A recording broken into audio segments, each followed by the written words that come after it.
Hallelujah. ಕರ್ತನ ಪರಿಶುದ್ಧ ನಾಮಕ್ಕೆ ಸ್ತೋತ್ರವಾಗಲಿ.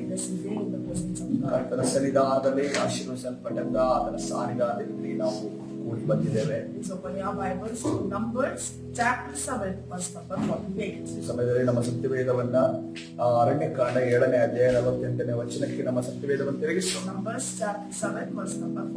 ಅರಣ್ಯಕಾಂಡ 7ನೇ ಅಧ್ಯಾಯ 48ನೇ ವಚನ. On the 7th day, Elishama, son of Ahimaaz, the leader of the people of Ephraim, brought his offering. 7ನೇ ದಿನದಲ್ಲಿ ಎಫ್ರಾಯೀಮ್ ಕುಲಾಧಿಪತಿ ಅಮ್ಮೀಹೂದನ ಮಗನಾದ ಎಲೀಷಾಮನು ಕಾಣಿಕೆಯನ್ನು ಸಮರ್ಪಿಸಿದನು. Hallelujah. If you read this Numbers chapter 7, ಈ ಅರಣ್ಯಕಾಂಡ 7ನೇ ಅಧ್ಯಾಯವನ್ನು ನೀವು ಓದುವುದಾದರೆ, this chapter talks about the leaders of the 12 tribes of Israel bringing their offering to the Lord. ಈ ಒಂದು Israel ಕುಲಗಳ 12 ಕುಲಾಧಿಪತಿಗಳು ಕಾಣಿಕೆಯನ್ನ ದೇವರ ಆಲಯದ ಬಳಿ ತರುವುದನ್ನ ನಾವು ಗಮನಿಸುತ್ತೇವೆ. See, if you read the Bible, ನೀವು ಸತ್ಯವೇದವನ್ನು ಓದುವುದಾದರೆ, especially this chapter, ಈ ಒಂದು ಅಧ್ಯಾಯವನ್ನು ಓದುವುದಾದರೆ, on the first day, ಮೊದಲನೇ ದಿವಸ, it was from the tribe of Judah, the leader brought the offering to the Lord. ಯೆಹೂದ ಕುಲಾಧಿಪತಿ ತಂದು ಆ ದೇವರ ಆಲಯಕ್ಕೆ ತನ್ನ ಕಾಣಿಕೆಯನ್ನು ಅರ್ಪಿಸುವುದನ್ನು ನಾವು ನೋಡ್ತೇವೆ. This way, each day from first day till 12th day, each leaders from each tribe bring their offering to the Lord. ಈ ರೀತಿಯಲ್ಲಿ 12 ದಿವಸಗಳ ಕಾಲ ಇಸ್ರೇಲರಲ್ಲಿರುವಂತ 12 ಕುಲಾಧಿಪತಿಗಳು ಅವರ ಕುಲದ ಪ್ರತಿಯಾಗಿ ತಂದು ಕಾಣಿಕೆಯನ್ನು ಸಮರ್ಪಿಸುವುದನ್ನು ನಾವು ನೋಡ್ತಾ The ಇದ್ದೇವೆ. Bible says here, ಅದೇ ರೀತಿಯಲ್ಲಿ ಸತ್ಯವೇದ ಈ ರೀತಿಯಲ್ಲಿ on the ಹೇಳ್ತಾ ಇದೆ. 7th day, that is on the Lord's day, on the Sabbath day, from the tribe of Ephraim, Elishama brought offering to the Lord.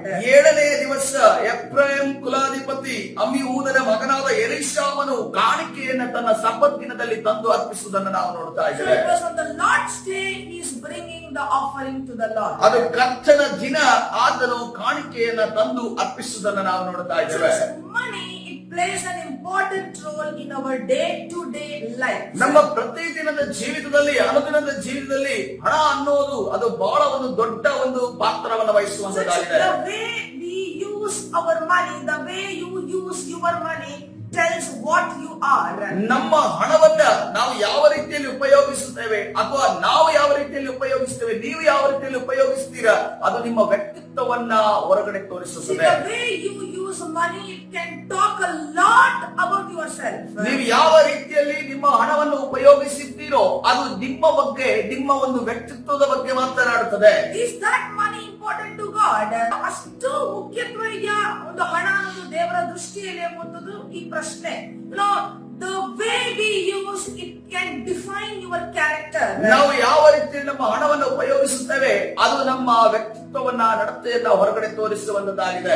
Children, you are listening to this word. ಈ ಸಮಯ ಮಕ್ಕಳೇ ದೇವರ ವಾಕ್ಯವನ್ನ ಕೇಳ್ತಾ ಇದ್ದೀರಾ? Parents give you some sort of money, some amount of money in your hand. ನಿಮ್ಮ ಕೈಗಳಲ್ಲಿ ತಂದೆ ತಾಯಿಗಳು ಸ್ವಲ್ಪ ಹಣವನ್ನು ಕೊಟ್ಟಂತ ಸಂದರ್ಭದಲ್ಲಿ How do you utilize it? ನೀವು ಅದನ್ನ ಯಾವ ರೀತಿಯಲ್ಲಿ ಉಪಯೋಗಿಸುತ್ತೀರಿ? How long you can keep it with you? ನೀವು ಅದನ್ನ ಹೆಚ್ಚು ಕಾಲ ನಿಮ್ಮ ಜೊತೆ ಇರಲು ಸಾಧ್ಯ? It tells what you are. ಅದರ ನಿಮಿತ್ತವಾಗಿ ನೀವು ಯಾರು ಎಂದು ಹೇಳಬಹುದು. For what you utilize it tells what you are. ನೀವು ಯಾವ ವಿಚಾರವಾಗಿ ಅದನ್ನ ಖರ್ಚು ಮಾಡುತ್ತೀರಿ ಅದು ನಿಮ್ಮ ಒಂದು ವ್ಯಕ್ತಿತ್ವವನ್ನ ರೂಪಿಸುವಂತದ್ದಾಗಿದೆ, ಅಥವಾ ನೀವು ಯಾರು ಎಂದು ಹೇಳಬಹುದು. Which I have noticed whenever anyone speak about money in a church, ಸಭೆಯಲ್ಲಿ ಹಣ ಎನ್ನುವಂತ ವಿಚಾರ ಸಭೆಯಲ್ಲಿ ಮಾತನಾಡುವಂತ ಸಂದರ್ಭದಲ್ಲಿ, when we speak or anyone speaks about money in a prayer meeting, prayer meeting ಅಲ್ಲಿ ಹಣದ ವಿಚಾರ ಮಾತನಾಡುವಂತಹ ಸಂದರ್ಭದಲ್ಲಿ ಯಾವುದೇ ಒಂದು ಸ್ಥಳದಲ್ಲಿ ಕೂಡ some people get panic. ಕೆಲವು ವ್ಯಕ್ತಿಗಳು ಅಲ್ಲೇ ಅವರು ತಲೆ ತಿರುಗುವ ರೀತಿಯಲ್ಲಿ ಅವರಿಗೆ ಅನಿಸುತ್ತದೆ.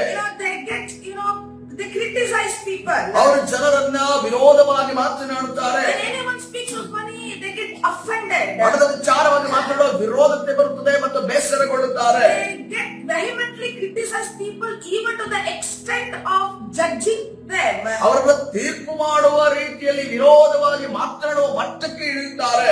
When somebody preaches about money, ಹಣದ ವಿಚಾರವಾಗಿ ಹೇಳುವಂತ ಸಂದರ್ಭದಲ್ಲಿ, meaning about money in the sense when we preach about offering to the Lord, ದೇವರಿಗೆ ಸಲ್ಲಿಸುವಂತ ಕಾಣಿಕೆ ವಿಚಾರವಾಗಿ ಹೇಳುವಾಗ, some people they don't like the message. ಆ ಒಂದು ಸಂದೇಶ ಅವರಿಗೆ ಕೆಲವರಿಗೆ ಇಷ್ಟವಾಗೋದಿಲ್ಲ. Talking about money, it offends people. ಹಣದ ಬಗ್ಗೆ ಮಾತನಾಡುವುದು ಅದು ಒಂದು ಜನರನ್ನ ವಿರೋಧತೆಗೆ ತಿರುಗಿಸುತ್ತದೆ ಅಥವಾ ಬೇಸರಗೊಳಿಸುತ್ತದೆ. Some people exchange themselves for money by working for 10 to 15 hours, giving the strength and sweat. ಕೆಲವರು 10 ರಿಂದ 15 ಗಂಟೆಗಳ ಕಾಲ ನಾನು ಕೆಲಸ ಮಾಡುತ್ತೇನೆ, ನನಗೆ ಹಣವನ್ನ ಕೊಡುವುದಕ್ಕೆ ಸಾಧ್ಯವಾಗಿಲ್ಲ ಎನ್ನುವ ರೀತಿಯಲ್ಲಿ ಬದಲಿ ಕೆಲಸವನ್ನ ಮಾಡುವುದನ್ನು ನಾವು ನೋಡುತ್ತೇವೆ. Money represents who you are. ಈ ಹಣವು ನೀವು ಯಾರು ಎಂದು ನಮ್ಮ ಜನರುಗಳ ಮುಂದೆ ಅದು ತಿಳಿಸುವಂತದ್ದಾಗಿದೆ. In other words, this is the reason why the people value you by the money that you make. ನೀವು ಹಣವನ್ನು ಏನು ಸಂಪಾದಿಸ್ತೀರೋ ಜನರು ಅದನ್ನು ನೋಡಿ ನಿಮಗೆ ಬೆಲೆಯನ್ನು ಕೊಡುತ್ತಾರೆ, ಮರ್ಯಾದೆಯನ್ನು ಕೊಡುತ್ತಾರೆ. Now when you bring your money as an offering to the Lord, ನೀವು ಯಾವಾಗ ಆ ಹಣವನ್ನ ದೇವರ ಸನ್ನಿಧಿಯಲ್ಲಿ ಕಾಣಿಕೆಯಾಗಿ ತರುತ್ತೀರೋ, you are bringing a part of yourself to God. ನೀವು ನಿಮ್ಮಲ್ಲಿರುವ ಒಂದು ಭಾಗವಾಗಿ ದೇವರಿಗೆ ಸಮರ್ಪಣೆ ಮಾಡುವುದಕ್ಕೆ ತರುತ್ತೀರಿ. The devils and demons are also aware of this fact. ಸೈತಾನನಿಗೂ ಕೂಡ ದುರಾತ್ಮನಿಗೂ ಕೂಡ ಈ ಕಾರ್ಯ ಆತನಿಗೆ ಗೊತ್ತಿದೆ. That is why even the demons that demand your money through worship, ಅದಕ್ಕೋಸ್ಕರವಾಗಿ ಅವುಗಳು ಕೂಡ ತನ್ನ ಆರಾಧನೆಯನ್ನು ಹೊಂದುವುದಕ್ಕೋಸ್ಕರವಾಗಿ ನಿಮ್ಮ ಮೇಲೆ ಹಣದ ಒಂದು ಡಿಮಾಂಡ್ ಅನ್ನು ಮಾಡುತ್ತವೆ. the truth is, ಅಲ್ಲಿ ಸತ್ಯ ಇರುತ್ತದೆ ನೋಡುವಾಗ money is neither good nor bad. ಈ ಹಣ ಅನ್ನೋದು ಒಳ್ಳೆದೂ ಅಲ್ಲ ಕೆಟ್ಟದ್ದೂ ಅಲ್ಲ. See, in the hands of a good man, ಒಬ್ಬ ಮನುಷ್ಯನ ಕೈಯಲ್ಲಿ, ಒಳ್ಳೆಯ ಮನುಷ್ಯನ ಕೈಯಲ್ಲಿ if money is there, ಒಂದು ಹಣ ಅವನ ಕೈಯಲ್ಲಿ ಇರುವುದಾದ್ರೆ it is called as white money. ಅದು ಒಳ್ಳೆ ಅಂದ್ರೆ ಬಿಳಿ ಹಣ ಎಂದು ಹೇಳುತ್ತಾರೆ. In a bad person, ಆದ್ರೆ ಕೆಟ್ಟ ಮನುಷ್ಯನ ಕೈಯಲ್ಲಿ, in the hands of a bad person, ಒಬ್ಬ ಕೆಟ್ಟ ಮನುಷ್ಯನ ಕೈಯಲ್ಲಿ it is called as black money. ಅದನ್ನ ಕಪ್ಪು ಹಣ ಎಂದು ಹೇಳುತ್ತಾರೆ. You get the point. ನಿಮಗೆ ಇದು ಅರ್ಥವಾಯ್ತಾ? You read Proverbs chapter 17 verse number 16. ನೀವು ಜ್ಞಾನೋಕ್ತಿ 17ನೇ ಅಧ್ಯಾಯ 16ನೇ ವಚನವನ್ನು ಓದುವುದಾದರೆ What the Bible says. ಸತ್ಯವೇದ ಏನನ್ನ ಹೇಳ್ತಾ ಇದೆ? Why should fools have money in hand to buy wisdom when they are not able to understand it?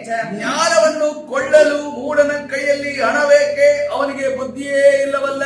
Praise the Lord. Hallelujah. This is the word of the Lord. ಇದು ದೇವರ ವಾಕ್ಯವಾಗಿದೆ. Why should fools have money in hand to buy wisdom because they are not able to understand it? ಜ್ಞಾನವನ್ನು ಕೊಳ್ಳಲು ಮೂಢನ ಕೈಯಲ್ಲಿ ಹಣವೇಕೆ, ಅವನಿಗೆ ಬುದ್ಧಿಯೇ ಇಲ್ವಲ್ಲ. You know, money only amplifies a person's character.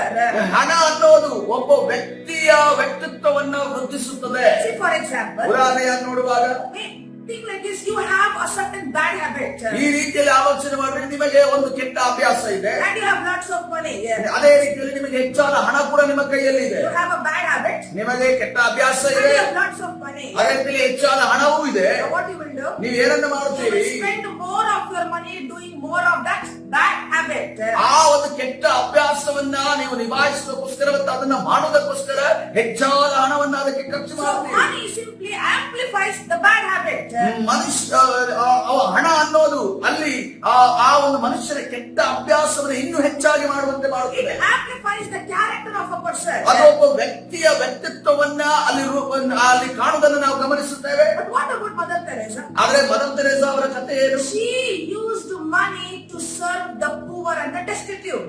ಆಕೆ ತನ್ನ ಹಣವನ್ನ ಬಡವರನ್ನ ಮತ್ತು ನಿರ್ಗತಿಕರನ್ನ ಸಂಧಿಸುವುದಕ್ಕೋಸ್ಕರ ಅವರ ಒಂದು ಪಾಲನೆ ಮಾಡುವುದಕ್ಕೋಸ್ಕರ ಉಪಯೋಗಿಸಲಿದ್ದಾರೆ. Here is a positive example of amplifying good character.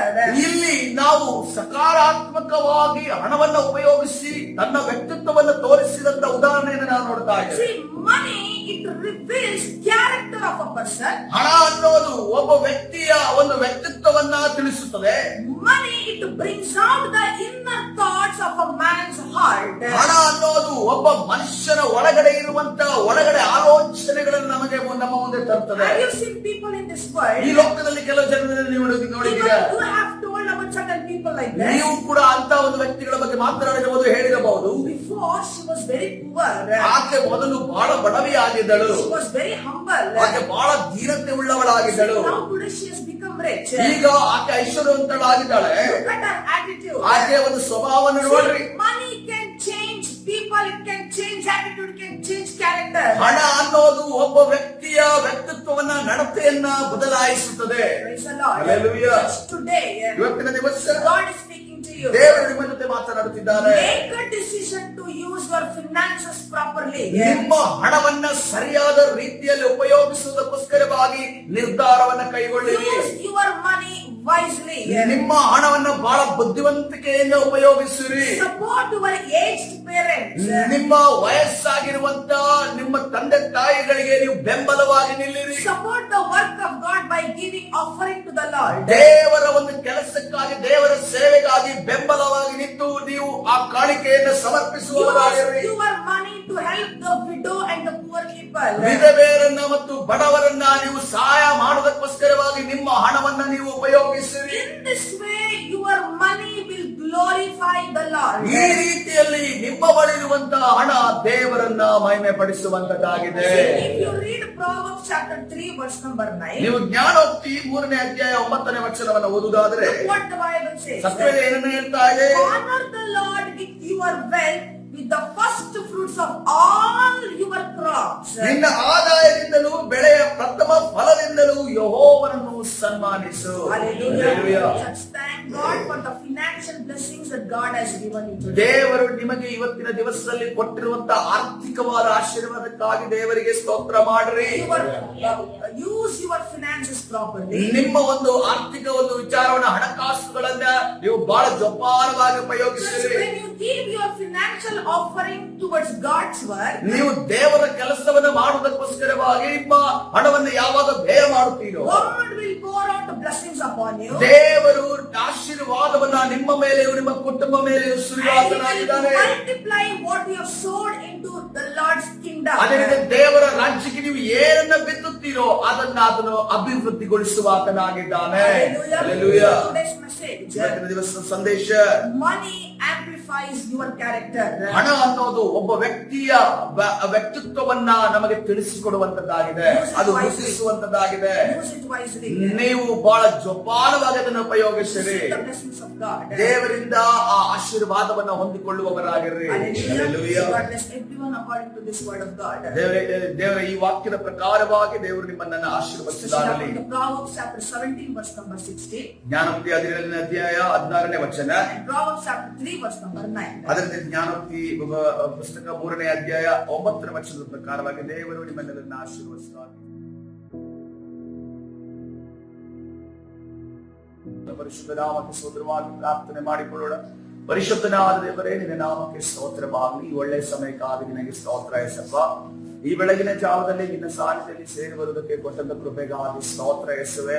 ಕರ್ತನೇ ರಾಜ, ಇವತ್ತಿನ ದಿವಸ ನಮಗೆ ನೀನು ಕೊಟ್ಟಿರುವಂತಹ ಆರ್ಥಿಕ ಆಶೀರ್ವಾದ ಯಾವ ರೀತಿಯಲ್ಲಿ ನಾವು ಉಪಯೋಗಿಸಬೇಕು ಕರ್ತನೆ, ಯಾವ ರೀತಿಯಲ್ಲಿ ಕರ್ತನೆ ನಾವು ಸಮರ್ಪಿಸಬೇಕು, ಯಾವ ರೀತಿಯಲ್ಲಿ ಕರ್ತನೆ ಈ ಲೋಕದಲ್ಲಿ ನಾವು ಅದನ್ನು ಉಪಯೋಗಿಸಬೇಕು ಅನ್ನೋದನ್ನ ಸ್ವಾಮಿ ನಿನ್ನ ಆಲೋಚನೆ ನಮಗೆ ಕೊಟ್ಟಿದ್ಯಾ. ಒಂದು ವೇಳೆ ವ್ಯಕ್ತವಾದ ಕಾರ್ಯಗಳಿಗೆ ಕರ್ತನೆ ನೀನು ಕೊಟ್ಟಂತ ಆಶೀರ್ವಾದ ಅದು ವ್ಯಯವಾಗುತ್ತಿದೆ ಎನ್ನುವುದಾದ್ರೆ ಇವತ್ತಿನ ದಿವಸವೇ ಅದನ್ನ ನಿಲ್ಲಿಸುವ ಹಾಗೆ ಕರ್ತನೆ ರಾಜ, ನಿನ್ನ ಕಾರ್ಯಗಳಿಗೋಸ್ಕರವಾಗಿ ಕರ್ತನೆ ರಾಜ, ಬಡವರನ್ನ ವಿಧವರನ್ನ ಪರಾಮರಿಸುವುದಕ್ಕೋಸ್ಕರವಾಗಿ ಕರ್ತನೆ, ನಮ್ಮ ಕುಟುಂಬದ ಕರ್ತನೆ ನಾವು ಕರ್ತನೆ ಸಮಾಧಾನದಿಂದ ಜೀವಿಸುವುದಕ್ಕೆ ಬೇಕಾದ ಎಲ್ಲಾ ವಿಚಾರಗಳಿಗೋಸ್ಕರವಾಗಿ ಅದು ಖರ್ಚು ಮಾಡುವಾಗ ನಮಗೆ ಸಹಾಯಸ್ತವನ್ನ ಚಾಚು.